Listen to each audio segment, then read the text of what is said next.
الحمد لله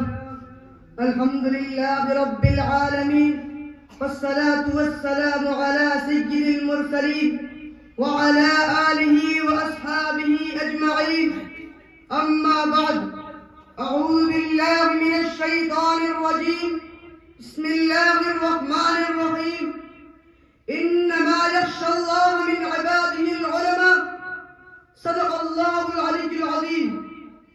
کہ محمد سے وفا تو نے تو ہم تیرے ہیں، کہ محمد سے وفا تو نے تو ہم تیرے ہیں، یہ جہاں چیز ہے کیا لوح و قلم تیرے ہیں.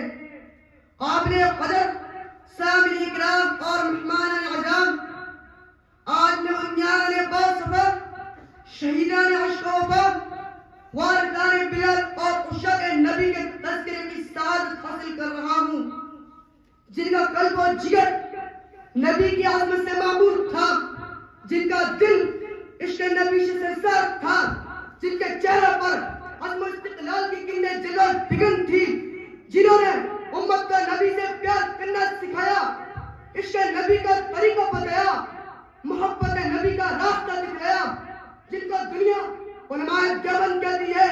لیکن میرے عزیز دوستو، میں حیرانیت کے سمندر میں اور اکثر غرقہ و پریشان ہوں کہ اس ولی وقت میں ایسے عظیم الشان وسیع و بسیط موضوع پر کس طرح رنگشائی کر سکوں، جن کا غیروں نے بھی کھلے الفاظ میں اعتراف کیا ہے، اور ان کے کن کن دوشوں کو نوکے زبان پر لاؤں، ان کی کن کن خوبیوں کو بیان کروں اور کن کن خصوصیات کو نظر انداز کروں، کیا کیا بتاؤں اور کہاں تک بتا سکتا ہوں.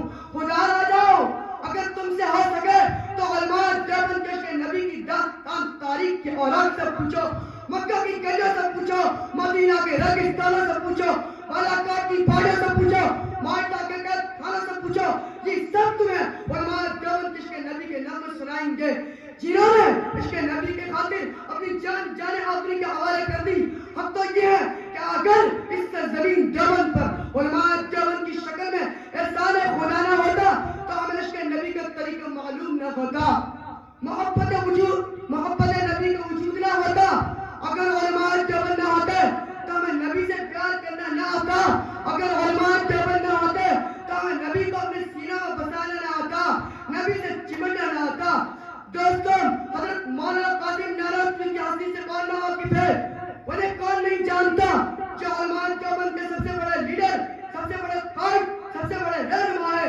جب بیت اللہ حج کرنے جاتے ہیں، مدینہ کے قریب پہنچتے ہیں تو اس کے نبی سے سجدہ حضرت مولانا قاسم نانوتوی مدینہ سے 7 میل پہلے اپنے جوتے اتار لیتے ہیں. حضرت، یہ پتھری زمین ہے، پیروں میں پتھر لگیں گے، پیروں کو تکلیف ہوگی، پیروں میں زخم آ جائے گا. فرمایا پتھروں کی کوئی بات نہیں، زخم کی کوئی بات نہیں، میں جوتا اس لیے اتارتا ہوں کہ شاید آج سے 1400 سال پہلے اس سے زمین پر رسول اللہ کے نبوت والے قدم آئے ہو. نانوتوی کا گستاخ جوتا کہیں رسول اللہ کے قدموں پر نہ آ جائے.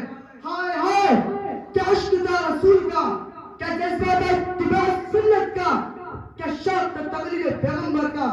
دوستوں، آج اس نامحیات دنیا میں عشق رسول کا دعویٰ کرنے والے تم کو ہزاروں مل جائیں گے، محبت نبی کا دعویٰ کرنے والے تم کو ہزاروں مل جائیں گے، اتباع سنت کا دعویٰ کرنے والے تم کو ہزاروں مل جائیں گے، عاشق رسول ہونے کا دعویٰ کرنے والے تم کو ہزاروں مل جائیں گے، نبی کے نام پر ور ملنے کا دعویٰ کرنے والے تم کو ہزاروں مل جائیں گے. مگر ہمیں بتاؤ تو صحیح کہ ان کے دعووں میں کتنی صداقت ہے، ان کے دعووں میں کتنی سچائی ہے، ان کے دعووں میں کتنی حقانیت ہے، ان دعووں کے علم بردار کتنے عاشق رسول ہیں. کیا ان کی زبان سے اتر کر ان کے دلوں میں بھی کوئی اثر ہے؟ کیا وہ ان کی طرف اپنے دعووں میں سچے ہیں؟ نہیں، مگر ہرگز نہیں، وہ اپنے دعووں میں کبھی سچے نہیں ہو سکتے. مکار ہے، جھوٹے ہیں، پرہیزگار ہیں، عوام کو دھوکہ دینے والے، ایمان پر سودا کرنے والے ہیں. اس لیے کیا کر عشق رسول نام ہے اس کا کہ جو چاہے اپنے اوپر چادر چڑھا لے، جو چاہے اپنے اوپر بدیا سلگا لے، جو چاہے اپنے اوپر عرس لگا لے، جو چاہے اپنے اوپر ناچ گانا قوالی کی محفل سجا لے، جو چاہے چوم کر نبی کی تعریف کرے، نبی کی تعریف میں چند اشعار کہہ دے. اگر عشق نبی اسی کا نام ہے تو ایسے عشق نبی منہ پر مارتے ہیں. ہمیں اس کا رسول چاہیے حجت الاسلام حضرت مولانا قاسم نیاراتی کی طرح. ہمیں اس کا رسول چاہیے خود حضرت مولانا رشید احمد گنگائی کی طرح.